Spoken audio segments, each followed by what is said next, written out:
নমস্কাৰ ক্লাছ 10 সায়েন্সৰ অধ্যায় 11 চেপ্টাৰ 11 মানুহৰ চকু আৰু বাৰে বৰণীয়া পৃথিৱী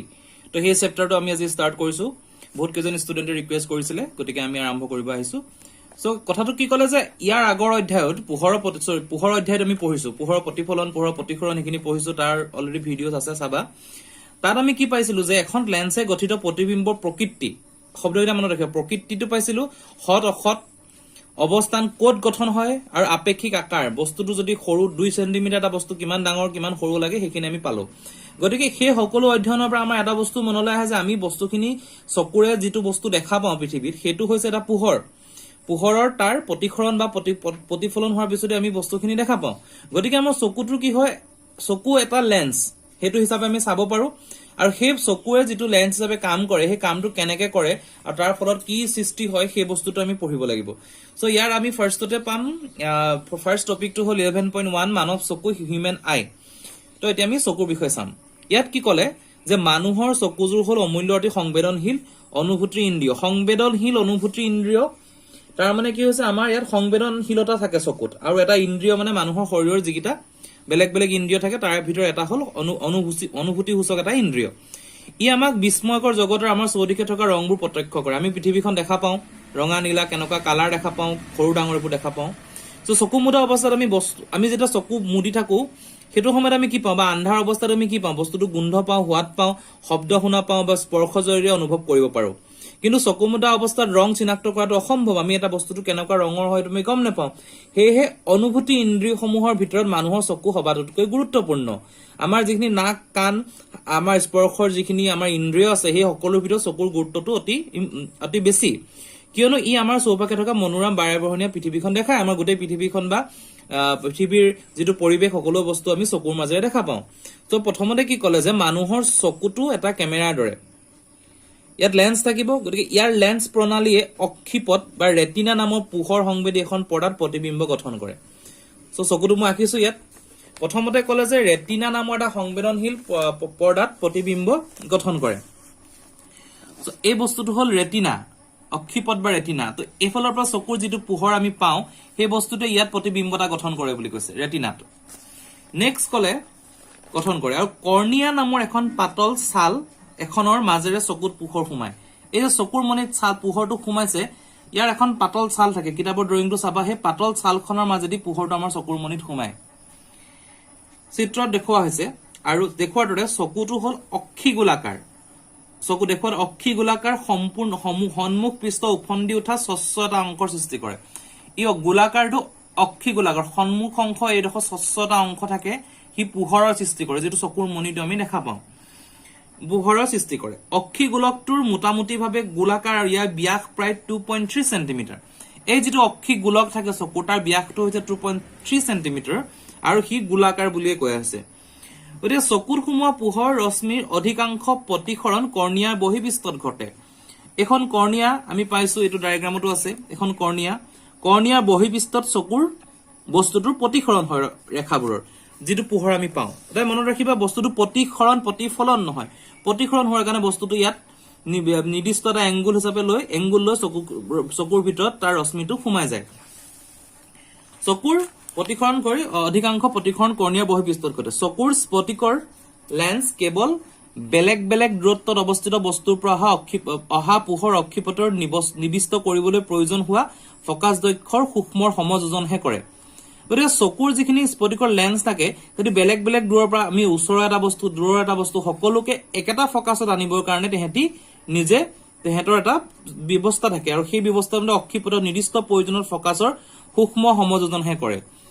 মানে বিভিন্ন যিমানেই পোহৰ থাকে আমাৰ বাহিৰৰ পৰা দূৰৰ পৰা হওক ওচৰৰ পৰা সকলো এটা ফকাছ পইণ্টত আনিবলৈ হেতুৱে সহায় কৰে এণ্ড কৰ্নিয়াৰ পিছফালে থকা চকুৰ পতা আইৰিছ থাকে কৰ্নিয়াৰ পিছফালে চকুৰ পতাটো এই আইৰিছটো থাকে চকুৰ পতা হল এখন কলা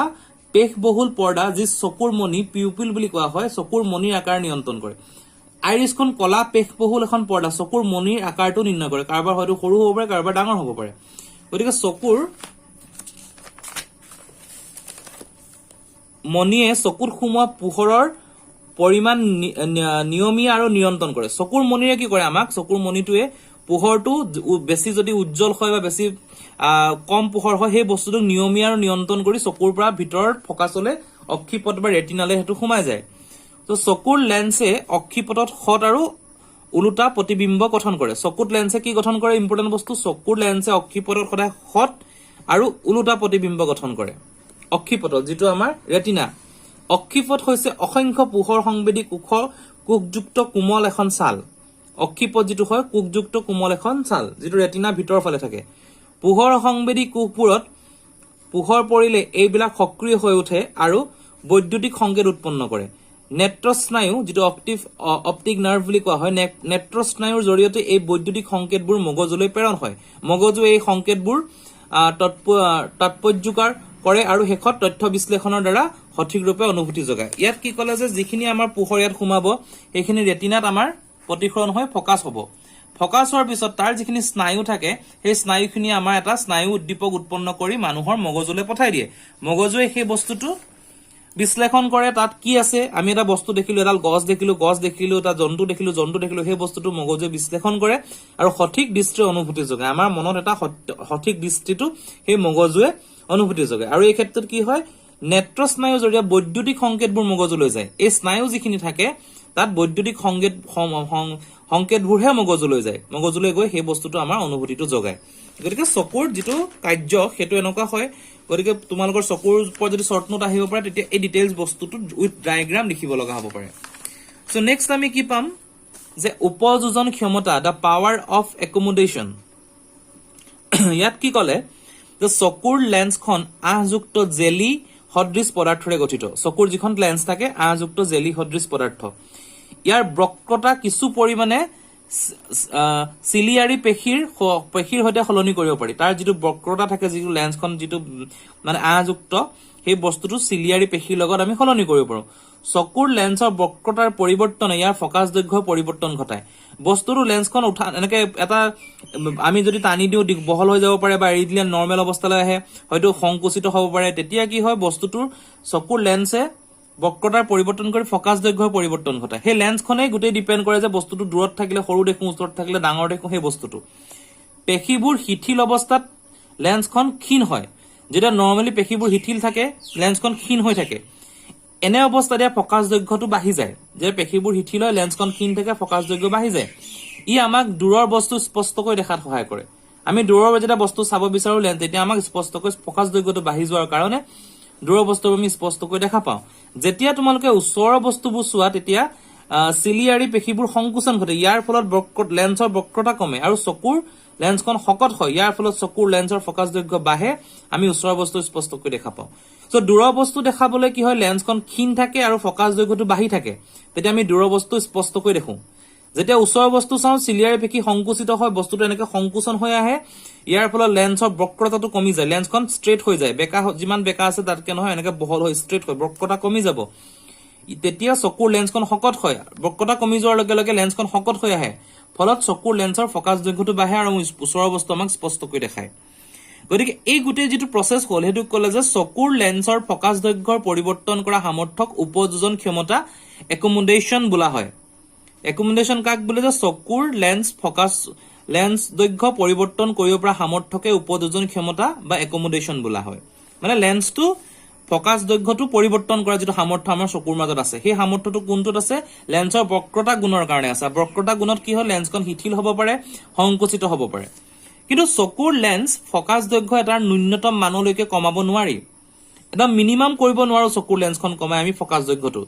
ছপা কৰা পৃষ্ঠা এটা চকুৰ নিচে উচ্চত ৰাখি পঢ়িবলৈ চেষ্টা কৰা তোমালোকে অস্পষ্ট আমি যদি একেবাৰে কিতাপৰ লাইনটো একেবাৰে ওচৰৰ পৰা পঢ়ো তেতিয়া আমি লাইনবোৰ দেখা নাপাম তোমালোকে অস্পষ্ট প্ৰতিবিম্ব দেখিবলৈ পাবা অৰ্থাৎ চকুত ক্লেশ অনুভৱ কৰিবা বা অতি সৰু আখৰ যদি কিছুমান পঢ়ো আমি দেখা নাপাওঁ সেই বস্তুটো কি হয় যে চকু এটা অনায়াসে আৰু স্পষ্টকৈ দেখা পাবলৈ প্ৰায় 25 সেন্টিমিটাৰ দূৰত্বত থাকিব লাগিব এটো ইম্পৰ্টেন্ট বস্তু এটা অনায়াসে দেখা পাবলৈ বা স্পষ্টকৈ দেখা পাবলৈ 25 সেন্টিমিটাৰ দূৰত্বত ৰাখিব লাগিব চকুৰ পৰা যি ন্যূনতম দূৰত্বত এটা বস্তু স্পষ্টকৈ বা কৃষ্য সাধন নকৰাকৈ দেখা পোৱা যায় তাক স্পষ্ট দৃষ্টিৰ ন্যূনতম দূৰত্বত list distance of distinct vision বুলি কোৱা হয় মানে চকুৰ পৰা ন্যূনতম দূৰত্বত একদম মিনিমাম এটা দূৰত্বলৈ এটা স্পষ্টকৈ আৰু ভালকৈ দেখা পাবলৈ হলে যেটো আমি হেৰি কৰিব পাৰো হেতুকে কোৱা হয় স্পষ্ট দৃষ্টিৰ ন্যূনতম দূৰত্ব বুলি কোৱা হয় গতিকে ইয়াক কি কোৱা হয় ইয়াক চকুৰ নিকট বিন্দু নিয়াৰ পইণ্ট বুলি কোৱা হয় যেটো স্পষ্ট দৃষ্টিৰ ন্যূনতম দূৰত্ব 25 সেন্টিমিটাৰ আছিল এটা বস্তুৰ পৰা চকুৰ ডিসটেন্সটো হেতু নিকট বিন্দু বুলিও কেতিয়াবা কোৱা হয় সো প্ৰাপ্তবয়স্ক যুৱক যুৱতীৰ সুস্থ চকুৰ বাবে নিকট বিন্দুৰ চকুৰ দূৰত্ব প্ৰায় 25 সেন্টিমিটাৰ যেটো অলৰেডি আমি পাইছো চকুৱে স্পষ্টকৈ দেখা আটাইতকৈ দূৰৰ বিন্দুটোক দূৰবিন্দু বা ফাৰ বিন্দু বোলা হয় সুস্থ চকুৰ বাবে দূৰবিন্দু অসীমত থাকে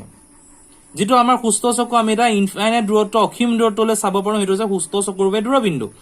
সুস্থ চকুৱে চকুৰ পৰা 25 সেন্টিমিটাৰ দূৰত্বৰ পৰা অসীমলৈ বস্তু দেখা পায় এটা যদি আমাৰ চকু থাকে এটো যদি চকু হয় কি কি কৰিব চকুৰ পৰা 25 সেন্টিমিটাৰ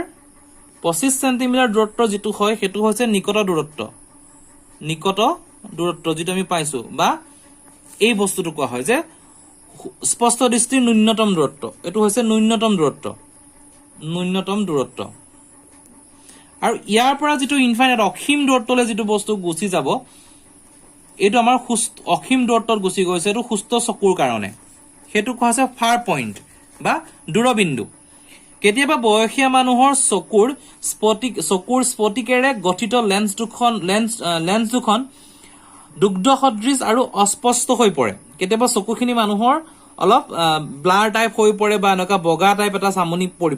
ইয়াক কেটেৰেক বা সানি পৰা বুলি কোৱা হয় যেটো দুগ্ধ সদৃশ গাখীৰৰ যেটো বগা হেনকা এটা ৰং হয় বা অস্পষ্ট হৈ পৰে হেতু কেটেৰেক বা সানি পৰা বোলা হয় ইয়াৰ বাবে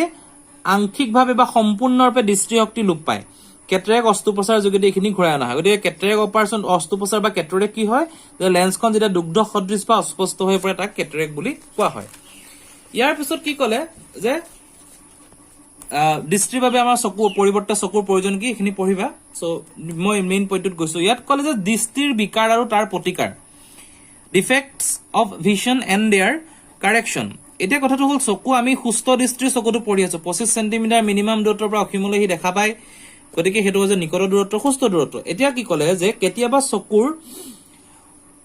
উপযোপন ক্ষমতা লাহে লাহে হ্ৰাস পায় চকুৰ ক্ষমতাটো কমি যায় বয়সৰ লগে লগে এনে অৱস্থাত মানুহে স্পষ্টভাৱে বা অনায়াসে বস্তু দেখা নাপায় চকুৰ প্ৰতিসৰণমূলক বিকাৰৰ বাবে দৃষ্টিৰ অনুভূতি ধূসৰ হৈ পৰে এটা চকুৰ বিকাৰটো কি হৈছে প্ৰতিসৰণমূলক বিকাৰ ধৰা হল এটা বস্তু আছে এটো এটা বস্তু আছে আমি এটা ইখিত এটা চকু ললো ইয়াৰ পৰা আমাৰ ৰে গৈ প্লানি প্ৰতিসৰণ হৈ আমাৰ ইয়াত ফোকাস কৰিলে আমি বস্তুটো দেখা পালো কিন্তু যদি আমাৰ ইয়াৰ পৰা ঠিক সিমিলাৰ এটা ৰে গৈ যদি প্ৰতিসৰণ নহয় প্ৰতিসৰণত এটা এংগুল ক্ৰিয়েট কৰে প্ৰতিসৰণ যদি গুচি যায় বা বস্তুটো ইমান দূৰ নাপায় গৈ বস্তু অত্যাধিক প্ৰতিসৰণ এটা বেলেগ এংগুলত গুচি যায় ইয়াত এটা আমি ফোকাস নহব গতিকে আমি কি পাম এনেকুৱা অৱস্থাত কি হয় চকুৰ প্ৰতিসৰণমূলক বিকাৰ হয় প্ৰতিসৰণমূলক বিকাৰ সৃষ্টি হয় আৰু দৃষ্টিৰ প্ৰতিসৰণমূলক বিকাৰ প্ৰধানকৈ তিনি প্ৰকাৰৰ এটা হল মায়োপিয়া বা নিকট দৃষ্টিগ্ৰস্ততা আনটো হল হাইপাৰমেট্ৰোপিয়া বা দূৰ দৃষ্টিগ্ৰস্ততা আৰু আৰু নেক্সটটো নাম হল প্ৰেছ বায়োপিয়া বা জৰা দৃষ্টি মায়োপিয়া বা নিকট দৃষ্টি মায়োপিয়া মানে ওচৰৰ বস্তুৰ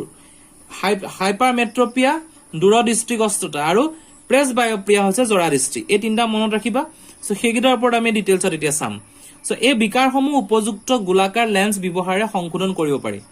আমি গোটেই বস্তুটো গোলাকাৰ যদি সিলিন্ডাৰ স্পেৰিকেল লেন্স লওঁ উত্তল দাপোন অবতল দাপোন এনেকুৱাখিনি লওঁ তেতিয়া আমাৰ এইবোৰ গোটেইখিনি সংশোধন হয় সেই বস্তু দিয়া দেখাইছে চোৱা প্ৰথমতে আমি পঢ়িম মায়োপিয়া বা নিকট দৃষ্টিগ্ৰস্ততা যেটো ওচৰৰ দৃষ্টিৰ লগত হয় মায়োপিয়াক নিকট দৃষ্টিগ্ৰস্ততা বুলি কোৱা হয় মায়োপিয়া থকা এজন ব্যক্তিয়ে ওচৰৰ বস্তু ভালদৰে দেখে কিন্তু দূৰৰ বস্তু স্পষ্টকৈ দেখা নাপায় তেহেতক কি কোৱা হয় নিকট দৃষ্টিগ্ৰস্ততা বুলি কোৱা হয় ওচৰৰ বস্তু ভালকৈ দেখায় কিন্তু দূৰৰ বস্তু নেদেখে এই বিকাৰ থকা ব্যক্তিৰ নিকট বিন্দু অসীমতকৈ ওচৰত থাকে এই যেটো বস্তু মই ড্ৰ কৰিছিলো এই ডায়াগ্ৰামটো যদি আমি চাওঁ যেটো মই জাস্ট এজ আ এক্সাম্পল আকিছো যে চকুৰ পৰা 25 লৈকে আমি নিকট দূৰত্ব বা ন্যূনতম দূৰত্ব এখিলৈকে ঠিক আছে আমাৰ যেটা মায়োপিয়া হয় ইয়াত কি কলে যে মায়োপিয়াক নিকট দৃষ্টিগ্ৰস্ততা বোলে মায়োপিয়া থকা ব্যক্তিৰ ওচৰৰ বস্তু ভালকৈ দেখে কিন্তু দূৰৰ বস্তু নেদেখে এই বিকাৰ থকা ব্যক্তিৰ নিকট বিন্দু অসীমতকৈ ওচৰত থাকে যদি আমি সুস্থ চকু থাকে আমি অসীমলৈ চাব পাৰো আমি বহুত দূৰলৈকে চাব পাৰো অসীমৰ দূৰত্বত আমাৰ নিকট বিন্দু থাকে ইয়াত কি হয় দূৰদৃষ্টি বিন্দুটো ঠিক এনেকুৱা মনত থাকি যায় হি ইমান দূৰলৈকে দেখে তাৰ পিছৰখিনি হি দেখা নাপায় সো এইখিনিত হৈ গল তাৰ মায়োপিয়া ব্যক্তিৰ নিকট বিন্দুতকৈ অসীম ওচৰত থাকে এনে মানুহৰ কেইমিটাৰ মান দূৰত্বলৈহে স্পষ্টকৈ দেখে হেতুকে মই কলো মায়োপিয়াত থকা চকুৰ দূৰৰ বস্তুবোৰ প্ৰতিবিম্ব অক্ষিপটত গঠন নকৰি ৰেটিনাৰ কিছু সন্মুখত গঠন হয় এইটো হৈছে মায়োপিয়া চকুৰ দূৰবিন্দু এখিনিৰ পৰা গ'ল এনেকৈ গ'ল এতিয়া মায়োপিয়া চকুৰ কি হ'ল মায়োপিক চকুৰ দূৰবিন্দু নৰ্মেলি এটা চকুৰ পৰা আমি ইয়াত গঠন হ'ব লাগে ইয়াৰ পৰা আহি সি প্ৰতিসৰণটো তাৰ এংগুলটো অলপ বেছি হৈ যায় সি এনেকুৱাত গঠন নকৰি ইয়াত গঠন কৰি দিয়ে গতিকে এইটো মায়োপিক চকু ইয়াৰ বস্তুটো মেইন ফকাছত গঠন নহয় তাতকে আগতে গঠন হৈ যায় গতিকে কেইমিটাৰ মানলৈকে সি তেওঁ দেখা পায় মায়োপিক চকুৱে দূৰৰ বস্তু অক্ষিপটত গঠন নকৰি ৰেটিনাৰ কিছু সন্মুখত গঠন কৰে এইটো ক'লে এই বিকাৰৰ কাৰণসমূহ হৈছে চকুৰ লেন্সৰ অত্যাধিক বক্ৰতা চকুৰ লেন্সখন বেছি বেকা বা অক্ষি গোলকটোৰ দীঘল অৱস্থা এইটো হ'ব পাৰে অক্ষি গোলক যোনটো গোলক আছে তাৰ অৱস্থাটো দীঘলীয়া হ'ব পাৰে এইকেইটা পইণ্ট তোমালোকে মনত ৰাখিবা মায়োপিক চকুৰ পইণ্টকেইটা কি হয় অক্ষি গোলকৰ দীঘল অৱস্থা উপযুক্ত ক্ষমতাৰ অৱতল লেন্স ব্যৱহাৰ কৰিলে এই বিকাৰ প্ৰতিকাৰ কৰিব পাৰি অৱতল লেন্স ব্যৱহাৰ কৰিলে ইয়াৰ পৰা বস্তুটো এনেকে গ'ল এইটো পইণ্টত যেতিয়া সি এনেকে যাব ইয়াত অৱতল লেন্স ব্যৱহাৰ কৰাৰ কাৰণে প্ৰতিসৰণটো এটা অলপ প্ৰতিসৰণ হৈ নেক্সট এই মেইন চকুৰ লেন্সখনৰ প্ৰতিসৰণটো মেইনলি ফকাছত গুচি যায় ইয়াত প্ৰতিসৰণটো ডাইৰেক্ট বহুত বেছি এংগুলত হৈছিলে ইয়াত ব্যৱহাৰ কৰাৰ কাৰণে অৱতল লেন্স ব্যৱহাৰ কৰাৰ কাৰণে ইয়াৰ প্ৰতিসৰণটো অলপ কমি গ'ল এইখিনি কমি গৈ ফকাছত মেইন পইণ্টত চকুকেইটাত একজেক্টলি য'ত নৰ্মেল ৰে আহিব লাগে তাত আহিলে তেতিয়া মেইন জেগাত প্ৰতিসৰণ হ'ল উপযুক্ত ক্ষমতাৰ অৱতল লেন্স ব্যৱহাৰ কৰি এই বিকাৰ প্ৰতিকাৰ কৰিব পাৰি চিত্ৰ 11.2 ব্যাখ্যা কৰা হৈছে উপযুক্ত ক্ষমতাৰ অৱতল লেন্স ব্যৱহাৰে প্ৰতিবিম্ব পুনৰ ৰেটিনালৈ ঘূৰাই আনে আৰু এনেকৈ এই বিকাৰ প্ৰতিকাৰ হয় এইটো কোৱা হৈছে মায়োপিয়া বা নিকট দৃষ্টিগ্ৰস্ততা নেক্সট টপিকটো হৈছে হাইপাৰ মায়োপিয়া বা দূৰদৃষ্টিগ্ৰস্ততা হাইপাৰ মায়োপিয়া বা দূৰদৃষ্টিগ্ৰস্ততা বুলি কয় হাইপাৰ মায়োপিয়াক দূৰদৃষ্টিগ্ৰস্ততা বুলি কোৱা হয় হাইপাৰ মেট্ৰপিয়া থকা মায়োপিয়া নহয় মেট্ৰপিয়া হাইপাৰ মেট্ৰপিয়া থকা ব্যক্তি এজনে দূৰৰ বস্তু দেখে কিন্তু ওচৰৰ বস্তু দেখা নাপায় এনে ব্যক্তিৰ নিকট বিন্দুৰ চকুৰ দূৰত্ব নিকট বিন্দু চকুৰ পৰা স্বাভাৱিক দূৰত্ব 25তকৈ অধিক দূৰত্বত অৱস্থিত হয় এই ক্ষেত্ৰত কি হয় যেতিয়া হাইপাৰ মেট্ৰপিয়া হয় এইটো নিকট দৃষ্টি থাকে তা এই নিকট দৃষ্টিটো ইয়াতকে বেছি দূৰত গুচি যায় ইয়াত প্ৰব্লেম আছিল অসীমতকে বস্তুটো ওচৰত থাপি আহিছিল ইয়াত এইটো আগবাঢ়ি গুচি যায় নিকট দৃষ্টিতকৈ আগবাঢ়ি গুচি যায় এইটো হৈছে হাইপাৰ মেট্ৰপিয়া এইটো মায়োপিয়াৰ কথাটো এটোকে ক'লে যে ওচৰৰ বস্তু ভালকে দেখা নাপায় এনে ব্যক্তিৰ নিকট বিন্দু চকুৰ পৰা স্বাভাৱিক দূৰত্ব 25 সেণ্টিমিটাৰতকৈ অধিক দূৰত্বত অৱস্থিত হয় এনে ব্যক্তিয়ে কষ্ট নকৰাকৈ পঢ়িবলৈ পঠৰ সামগ্ৰী চকুৰ পৰা 25 সেণ্টিমিটাৰতকৈ বেছি দূৰত্বত ৰাখিব লাগিব নৰ্মেলি যদি আমি চাওঁ যে এখন কিতাপ মই ইমানৰ ডিষ্টেন্সত এটা পঢ়ি আছো পাৰ্টিকুলাৰ ডিষ্টেন্স এটা লৈ পঢ়ি আছো কিন্তু এইটো হৈছে 25 সেণ্টিমিটাৰ কিন্তু এনে ব্যক্তিয়ে কি কৰিব লাগিব তাতকে দূৰৰ পৰা চাব লাগিব যেটো তেওঁ ফকাসটো তাত নাই হোৱা এনে ব্যক্তিয়ে কষ্ট নকৰাকৈ পঢ়িবলৈ পঠন সামগ্ৰী 25 সেণ্টিমিটাৰতকৈ বেছি দূৰত্বত ৰাখিব লাগিব ইয়াৰ কাৰণ হ'ল বিকাৰগ্ৰস্ত চকুৰ লেন্সে ওচৰৰ বস্তু এটাৰ পৰা অহা ৰশ্মি চিত্ৰত দেখুৱাৰ দৰে অক্ষিপটৰ পিছফালে এটা বিন্দুত অভিসাৰী কৰে এই বিকাৰৰ কাৰণ হ'ল চকুৰ লেন্সৰ ফকাস দৈৰ্ঘ্য বেছি বা অক্ষি গোলকটো যথেষ্ট সৰু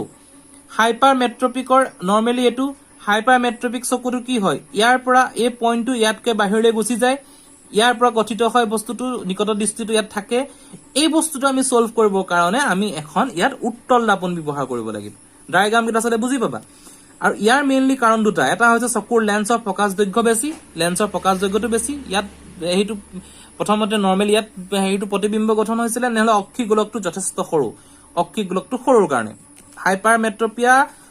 মায়োপিয়া আৰু হাইপাৰ মেট্ৰপিয়া এটা ইম্পৰ্টেন্ট হয় চাবা গতিকে উপযুক্ত ক্ষমতাৰ উত্তল লেন্স ব্যৱহাৰে এই প্ৰতিকাৰবোৰ কৰিব পাৰি আৰু এই ব্যাখ্যা কৰাৰ এনে চশমাই অক্ষিপটৰ প্ৰতিবিম্ব গঠনৰ বাবে প্ৰয়োজন হোৱা অতিৰিক্ত অভিসাৰী ক্ষমতাক যোগান ধৰে গতিকে এনে চশমাই অক্ষিপটৰ প্ৰতিবিম্ব গঠনৰ বাবে প্ৰয়োজন হোৱা অতিৰিক্ত অভিসাৰী ক্ষমতা যোগায় অভিসাৰ হয় না প্ৰতিসৰণৰ যেটো অভিসাৰী ক্ষমতা থাকে সেই ক্ষমতাখিনি এই ক্ষেত্ৰত এনে চশমাই যোগায় যেটো আমি উত্তল লেন্সৰ ক্ষেত্ৰত আমি পাইছো গতিকে মায়োপিয়া আৰু হাইপাৰ মেট্ৰপিয়া অতি ইম্পৰ্টেন্ট হয় দুটা টপিক ভালকে চাবা নেক্সট হল প্ৰেছ বায়োপিয়া এটা কথাটো হল বয়সৰ লগে লগে চকুৰ উপযোজন ক্ষমতা সাধাৰণতে কমি আহে বয়স হৈ গলে সৰহ সংখ্যক মানুহৰ বাবে নিকট বিন্দুটো ক্ৰমান্বয়ে দূৰলৈ আঁতৰি যায় যেতিয়া নিকট বিন্দুটো আঁতৰি গৈ থাকিব তেতিয়া মানুহৰ চকুটো এটা বেয়া বয়সৰ লগে লগে উপযোজন ক্ষমতাটো কমি যাব 25 সেণ্টিমিটাৰকৈ যদি দূৰ হৈ যায় তেতিয়া আমাৰ বস্তুটো এই দূৰলৈ হলে এইটো হ'ব আৰু ইটো যদি দূৰত হয় তাৰ অসীম দূৰত্বতকৈ যদি কম হয় তেতিয়া মায়োপিয়া হ'ব সেই বস্তু ইয়াত ক'লে যে তেওঁলোকে সংশোধনমূলক চশমা নহলে নিকটৱৰ্তী বস্তু স্পষ্টকৈ লোৱা বা অনায়াসে চোৱাত অসুবিধা পায় গতিকে ওচৰৰ বস্তু অসুবিধা হয় ইয়াক প্ৰেছ বায়োপিয়া বোলে প্ৰেছ বায়োপিয়া কাক বোলে বয়সৰ লগে লগে চকুৰ উপযোজন ক্ষমতা কমি আহে সংখ্যক মানুহৰ বাবে নিকট বিন্দুটো দূৰলৈ যায় 25 সেন্টিমিটাৰকৈ বেছি হৈ যায় 30 সেন্টিমিটাৰ 40 সেন্টিমিটাৰ হৈ যায় এওঁলোকে সংশোধনীমূলক চশমা ল'ব লাগিব নহলে নিকটৱৰ্তী বস্তু স্পষ্টকৈ বা অনায়াসে চোৱাত অসুবিধা হয় সংশোধনীমূলক চশমা নললে ইয়াক কোৱা হয় প্ৰেছ বায়োপিয়া লাইন গিটা মনত ৰাখিবা এক্স্যাক্টলি এনেকে পঢ়িবা বস্তুখিনি সো চিলিয়াৰী পেশী দুৰ্বল হৈ পৰিলে আৰু চকুৰ লেন্সৰ নমনীয়তা কমি গলে এই বিকাৰ হয় চিলিয়াৰী পেশীবোৰ যদি দুৰ্বল হৈ পৰে পিছফালে যিখিনি আহযুক্ত পেশী থাকে সেইখিনি যদি দুৰ্বল হৈ যায় বা লেন্সৰ নমনীয়তাটো কমি যায় লেন্সৰ যদি ফ্লেক্সিবিলিটি থাকে লেন্সটো ডাঙৰ হোৱা সৰু খুৰা যিটো হেৰি থাকে লেন্সৰ সেইখিনি যদি কমি যায় তেতিয়াহলে এই বিকাৰ হয় এনে মানুহ সাধাৰণতে ডি ফকাসযুক্ত লেন্স